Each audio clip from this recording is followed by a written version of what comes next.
Hello students, তোমাদের সবাইকে আমাদের চ্যানেলে ওয়েলকাম জানাই।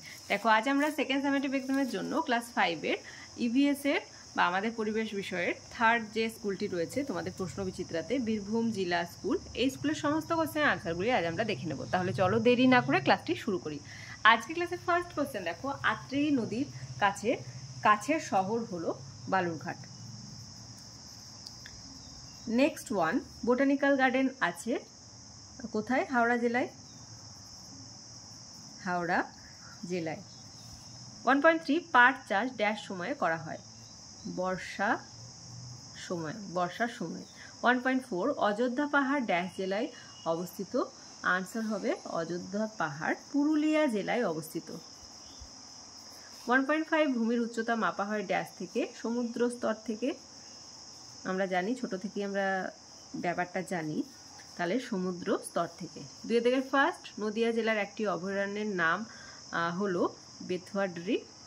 অপশন ক ইজ দ্য রাইট আনসার। 2.2 গাঙ্গেয় সমভূমির দক্ষিণের বনটির নাম হলো? আনসার হবে সুন্দরবন। 2.3 মহানন্দা নদীর উৎস? ডাউহিল। অপশন ক is the right answer. 2.4 Sandakphu পর্বতশৃঙ্গের উচ্চতা 3630 মিটার। অপশন ক। 2.5 ঘুম অবস্থিত দার্জিলিং জেলায়। 3 ফার্স্ট কোশ্চেন, চন্দ্রকেতু গড় কোথায় অবস্থিত? আনসার হবে উত্তর 24 পরগনা। 3.2 হিমালয় পর্বত পশ্চিমবঙ্গের কোন দিকে অবস্থিত? উত্তর দিকে অবস্থিত। 3.3 দুটি শকুন সংরক্ষণ কেন্দ্রের নাম লেখো।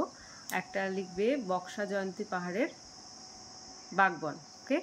3.4 উত্তরবঙ্গের কয়টি জেলা আছে? আনসার হবে 7টি। 4 ফার্স্ট কোশ্চেন, হরপ্পা সভ্যতা সম্পর্কে 4টি বাক্য লেখো। তোমাদের টেক্সটে 70 পেজে রয়েছে যে 4টি বাক্য লিখতে বলেছে। দেখো, হরপ্পা সভ্যতার বাড়ি ঘর সেগুলি পোড়া ইট দিয়ে বানানো হয়েছিল। আগুনে পোড়া ইট, ঘর বাড়ি ছাড়াও পথঘাট বানাতো ইট দিয়ে, নর্দমাগুলো ইটের হতো, জল ধরে রাখার বড় বড় চৌবাচ্চাও ইটের তৈরি হতো। পুরনো যুগে নদীর ধারে সভ্যতা গড়ে উঠত, নদী ছিল তাদের মায়ের মতো, এই জন্য ওই সভ্যতাকে নদীমাতৃক সভ্যতাও বলা হয়।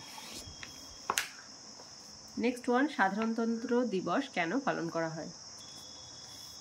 আনসার হবে প্রতি বছর 26 জানুয়ারি তারিখটিতে আমরা সাধারণতন্ত্র দিবস পালন করি। সাধারণতন্ত্র মানে হলো সাধারণ মানুষই দেশ চালাবে, রাজা ছেলে রাজা হবে এমনটি চলবে না। আজ যে সাধারণ লোক সেই পরে ভোটে জিতে সরকারের প্রধান হতে পারে। স্বাধীন দেশটি কেমন করে চলবে তার জন্য ভারতের সংবিধান রচিত হয়। Doctor B.R.. আম্বেদকরের নেতৃত্বে সংবিধান রচিত হয়েছিল। 1950 সালের 26 জানুয়ারি ভারতের সংবিধান কার্যকরী হয়। সেই থেকে 26শে জানুয়ারি ভারতের সাধারণতন্ত্র দিবস রূপে দেশের সর্বত্র মর্যাদার সঙ্গে পালিত হয়। তাহলে আজকে দেখো, third number of school Birbhum জেলা স্কুল, এই স্কুলের সমস্ত কোশ্চেনের আনসারগুলি আজ আমরা দেখে নিলাম। ক্লাসটি ভালো লেগে থাকলে অবশ্যই একটা লাইক দেবে আর ভিডিওটি বন্ধুদের সঙ্গে অনেক অনেক অনেক বেশি করে শেয়ার করবে। তাহলে এই পর্যন্তই, তোমরা সবাই ভালো থেকো। Thank you.